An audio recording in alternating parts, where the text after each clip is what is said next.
내가만이게 누가 미치잡도록 분골수 지체 없이 보청에 구워라. 그리고 환자를 보게 되면 반드시 입을 가리시고요. 그만두셔요.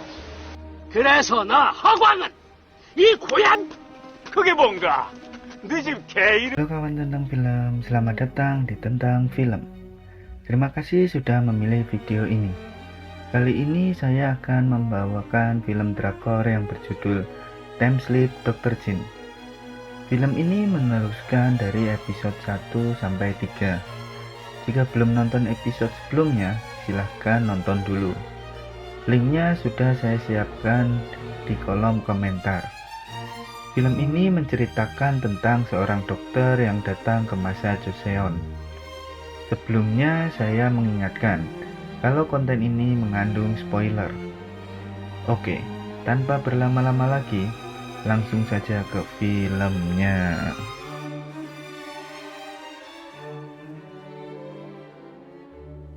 Awal film diceritakan Tabib Jin dan Youngri bertemu dengan orang yang sedang menderita penyakit Guejil atau kolera dalam bahasa sekarangnya. Lalu di pemerintahan sudah terdengar kabar jika banyak yang sudah terkena penyakit Guejil ini. Dan di pemerintahan pun sangat ketakutan dengan datangnya penyakit ini. Lalu tercetuslah ide jika yang terkena penyakit ini langsung dikeluarkan dari ibu kota dan ditaruh di rumah sakit umum di luar ibu kota. 좀 마옵소서. 이 유홍필 Kemudian Tuan Kim mengutus Tabib Jin untuk mengurus para pasien yang menderita Guejil di rumah sakit umum. Lalu Shin berpindah di rumah Youngri. Di sini Youngri langsung membasuh wajah dan juga tangannya. Dia juga memberitahu kakak, ibu dan juga Kyung Tak kalau Guejil sudah mulai menyebar lagi.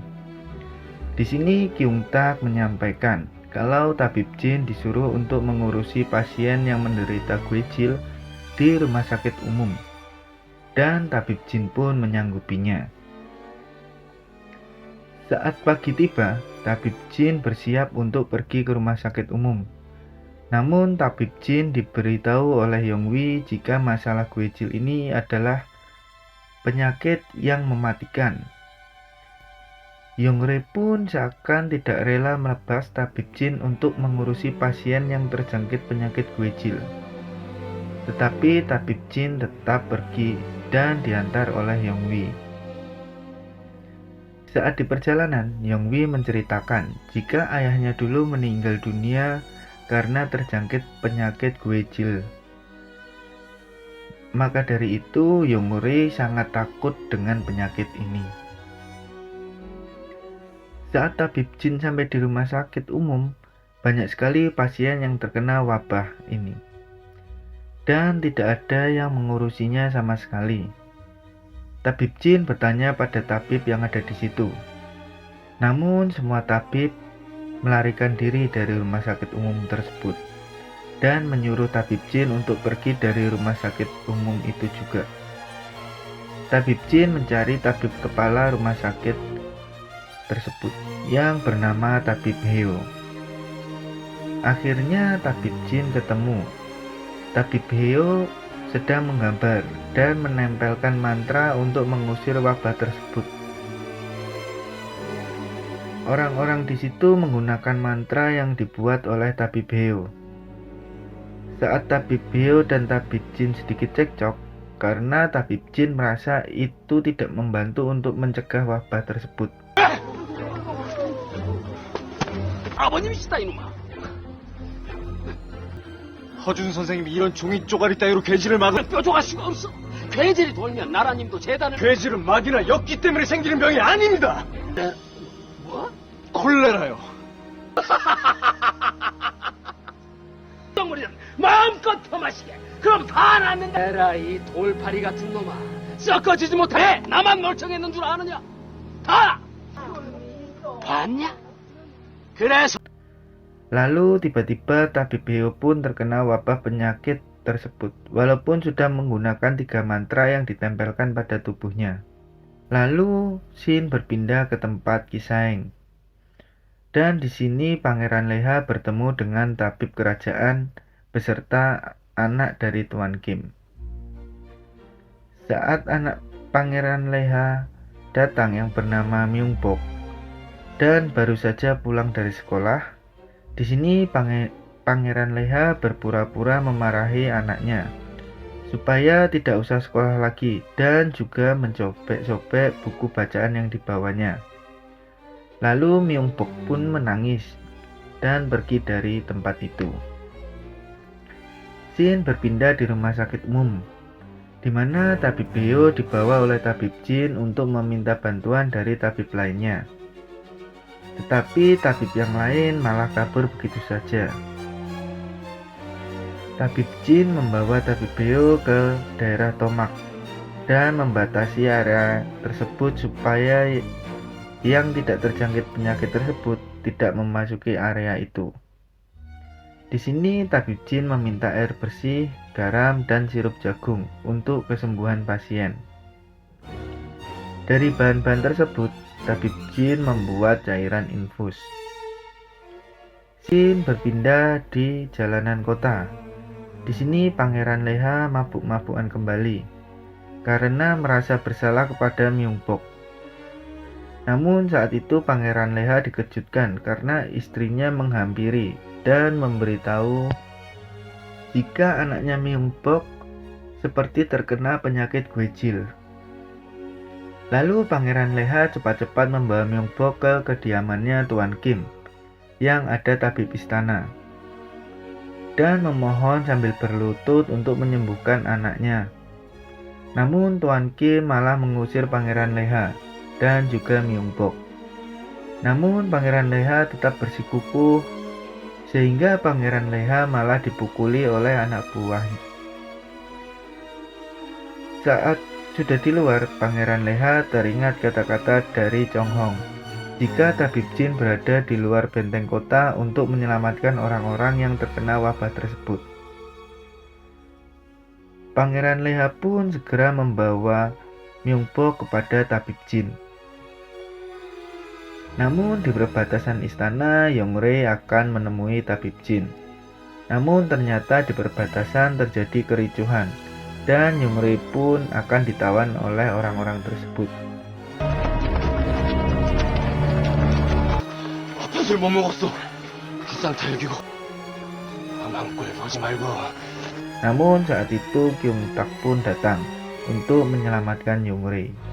Terjadilah perkelahian di situ dan sudah dipastikan jika Kyung-taklah pemenangnya. 인정하시오.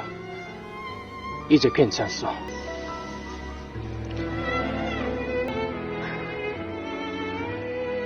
Di tempat lain, tabib Jin sedang mengurus pasien-pasien. Namun tabib Jin mendapat penolakan dari tabib Beo karena tabib Beo masih mempercayai mantranya tersebut. Saat tabib Beo lengah, tabib Jin memaksakan ramuan racikannya kepada tabib Beo. Saat di luar, tabib Jin memberikan perintah kepada ayahnya Sik untuk membuat alat semacam infus karena ayah Sik dan teman-temannya adalah pandai besi. Di sini tabib Jin memberikan gambaran tentang alat yang harus dibuat oleh ayah Sik. Namun terkendala dengan karet karena pada zaman itu belum ada karet atau selang.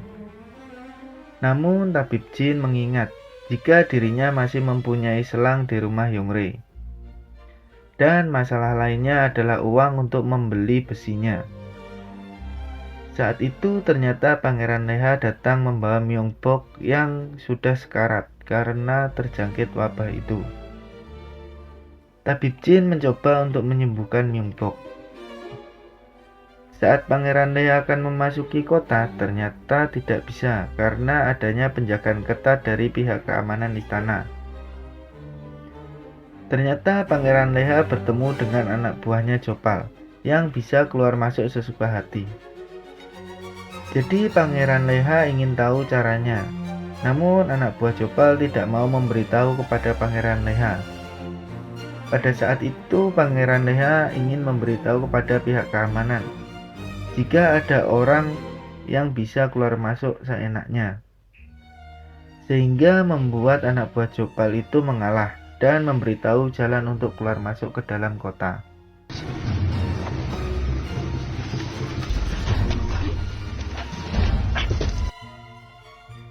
Saat itu Pangeran Leha sudah sampai di rumah Yongwi dan bertemu dengan Yongwi. Di sini Pangeran Leha meminta untuk mengambilkan barangnya tabib jin yang berbentuk selang. Saat itu Yongre yang akan mengambilkannya untuk Pangeran Leha. Tetapi Yongre malah kabur dari rumah itu dan membawakannya langsung ke tabib jin.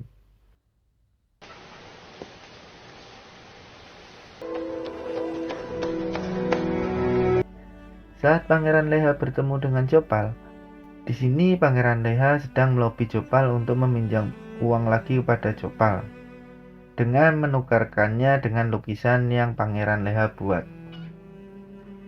Namun Jopal langsung meremas dan menolak pinjaman uang Pangeran Leha. Namun Pangeran Leha pun tidak kehabisan akal. Pangeran Leha mempunyai kartu as yang dimiliki oleh Jopal, dan Pangeran Leha coba mengancam Jopal akan memberitahu kepada petugas keamanan istana. Namun saat itu Jopal membocorkan sesuatu tentang penimbunan besar-besaran yang dilakukan oleh anak buahnya Tuan Kim. 사실 말이 나와서 얘기지만 Lalu Shin berpindah di rumah Gisaeng. Di sini ada Daegun dan juga tabib istana sedang nyantai. Namun tiba-tiba Pangeran Leha datang dan memberitahu jika ada orang yang sedang mendapat keuntungan besar-besaran dari wabah ini. Lalu Daegun pun tersedak mendengar perkataan dari Pangeran Leha. Di sini Pangeran Leha meminta 500 nyang untuk tutup mulut supaya berita tersebut tidak menyebar ke kalangan bawah juga. Namun Daegun menolak dan malah mempersilahkan Pangeran Leha untuk mengadu pada Tuan Kim. Karena Daegun percaya bahwa ayahnya akan lebih percaya kepada dirinya daripada Pangeran Leha. Lalu Chong Hong memberitahu jika menolong orang-orang yang terkena wabah tersebut, maka nantinya akan mendapat pujian yang terus-menerus dari rakyatnya. Pada saat itu Daegun coba sedikit berpikir dan kemudian mengiyakan perkataan dari Chong Hong. 어쩌지요?